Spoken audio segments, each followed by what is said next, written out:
कोरोनानंतर चीनमध्ये एक नवीन व्हायरस वेगाने पसरतो आहे, ज्याने पुन्हा एकदा जगभर भीतीचं वातावरण तयार केलं आहे।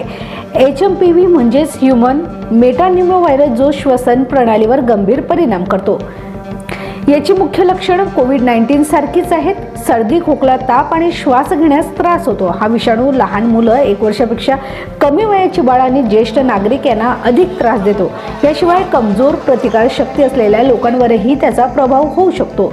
चीनमधील परिस्थिती सध्या दिवसेंदिवस गंभीर होत चाललेली आहे। रुग्णालये भरून गेली आहेत। भारतीय आरोग्य सेवा महानिदेशक डॉक्टर अतुल गोयल यांच्या मते भारतात HMPV फारसा गंभीर नाही, तो एक सामान्य रेस्पिरेटरी व्हायरस आहे, जो सर्दी किंवा फ्लू सारखे लक्षणे निर्माण करतो। लहान मुलं आणि ज्येष्ठ नागरिकांनी जास्त काळजी घ्यावी, पण मोठ्या प्रमाणावर घाबरण्याची गरज नाही। डॉक्टर गोयल यांच्या मते भारतात सध्या परिस्थिती नियंत्रणात आहे, पण खबरदारी घेणं महत्त्वाचं आहे।